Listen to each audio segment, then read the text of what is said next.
यार मैं थोड़ा सा मशरूफ़ था लिखने में। जी जी। किसी की याद में मैं कुछ शायरी लिख रहा था। अरे अरे, इरशाद है इरशाद ना? भाई। तो मैं सोच रहा था आपसे टिप्स ले लूँ। एक तीसरा जो इसमें मिसरा है, जी तीसरा जी। शेर है, वो मुझे समझ नहीं आ रहा है। ये जो अपना शेर था ना, वो जो ना आने वाला है, उससे हमको मतलब था, आने वाले से क्या मतलब आते होंगे, ये बहुत मगर ही। इसके जो बाद वाला मिसरा है जी कि जी। उसकी याद के बाद, ये मुझे कुछ तवज्जो नहीं दे पा रहा हूँ। ये पढ़ना कैसा है और जॉन एलिया के अंदाज में पढ़ना है, तो आप कुछ हेल्प करेंगे? जी एक जी ना भाई, ये बिल्कुल। देखिए आप। अच्छा, ये हाँ फोर्थ वाला मिसरा हाँ जो हाँ, है ये आपका, यही वाला मैं लिख लेता हूँ, आप पढ़िए। तो ये बहुत ही यानी खूब अच्छी तरीके से जॉन एलिया साहब ने एक्सप्लेन करा था हाँ हाँ। और बताया था। बाकी कुछ लोगों को जो इससे मशरूफ़ हैं उन्हें नहीं पता कि ये क्या चीज़ है। बाकी मैं आपको थोड़ा पहले बताइए। ये शेर पढ़ देता हूँ। उसकी याद की बादे सबा में, उसकी याद की बादे सबा में, उसकी याद की बादे सबा में, बादे और सबा। तो क्या होता होगा। हाँ हाँ हाँ, वाह वाह यूं वाह। ही मेरे बाल हैं बिखरे, ओए है, यूं ही मेरे बाल मेरे हैं बाल बिखरे। हैं बिखरे, और बिखर जाते होंगे। ओए है। ये और इसका बहुत जो ही अलग मिसरा है, वो थोड़ा सा तवज्जो दीजिएगा। यारो कुछ तो जिक्र करो, ओए है, यारो कुछ कुछ तो तो जिक्र जिक्र करो तुम उसकी की कयामत बाहों का। का। वो जो सिमटते होंगे उनमें, वो तो मर जाते ओए होंगे। है, क्या बात है जॉन साहब, क्या बात है, ये मज़ा जॉन आ एलिया गया। साहब ने कहा था। और जॉन एलिया साहब यानी उन्हें 3 चीज़ों की ख्वाहिश थी जो अच्छा। हमने पढ़ा था। एक तो उन्हों को शौक़ था जवानी में मौत का। अच्छा, दूसरी चीज़ थी उन्हें टीवी जैसी बीमारी की। उससे मौत आए। हाँ, टीवी जैसी। और एक चीज़ वो कहते थे कि बुढ़ापे की मौत सबसे बुरी मौत है, बेड पे जो होती है हाँ हाँ हाँ। सबसे बुरी मौत है। अच्छा, उनका फ़लसफ़ा था ये। जी। अच्छा। जॉन एलिया साहब ने अपने गम को इतना ग्लोरीफाई किया, इतना ग्लोरीफाई किया हाँ हाँ।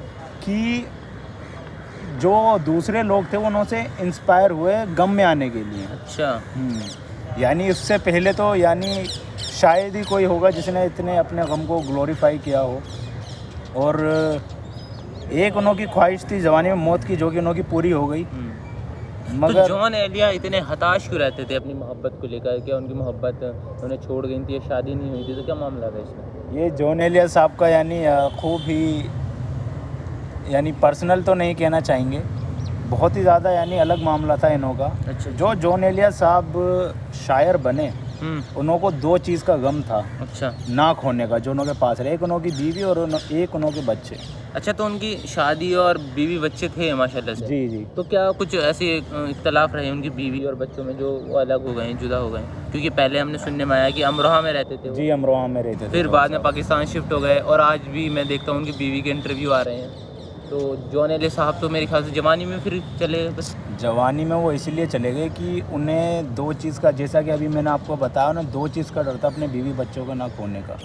मगर अगर कोई आपके पास इतनी करीब चीज़ हो जो आपसे खो जाए, तो उसका दर्द सिर्फ आप ही समझ सकते हो कि वो कितने मेरे दिल के पास थी। तो जॉन एलिया साहब ने ऐसा ही फरमाया था कि एक शेर में कि मैं अपने बीवी, अपने बच्चे को, सबको छोड़ के आया हूँ। एक महफिल है उनकी, मैंने सुना है जी। फिर उसने कहा था कि बेदिली क्या यूं ही दिन गुजर जाएंगे। अरे वाह। कि बेदिली यूं ही दिन क्या गुजर यूं ही दिन गुजर जाएंगे, सिर्फ जिंदा रहे हम तो मर जाएंगे। और चारा साजों की चारा साजी से दर्द बदनाम तो नहीं होगा। हाँ, दवा दो लेकिन ये बतला दो, मुझे आराम तो नहीं होगा, मुझे आराम तो नहीं होगा। और ये इस मुझे मिसरे में चैन क्यों नहीं पड़ता? एक ही शख्स था जहान में क्या, और ये जो तू ताकता है आसमां को, कोई रहता है आसमान में क्या। ए नसीम बहार जर्दालूद, ख्वाब मोती हैं उस मकान में क्या।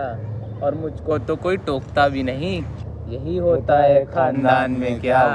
और वो मिले, वो मिले तो ये पूछना है मुझे कि वो मिले तो पूछना है मुझे, अब भी हूँ मैं तेरी अमान में क्या। है क्या मिसरा पढ़ा है आज। ये आपने बहुत ही तगड़ा मिसरा पढ़ा है। और जो जॉन एलिया साहब थे वो हमेशा गम में टूटे एकदम चूर रहते थे। सोसाइटी ने उन्हें अपनाया और चाहा कि हम भी इतने गम में रहें। पहले गम को कोई ज़्यादा, आप कह सकते हैं कि ग्लोरीफाई नहीं करता था अपने गमों को, और ना ही देखता था।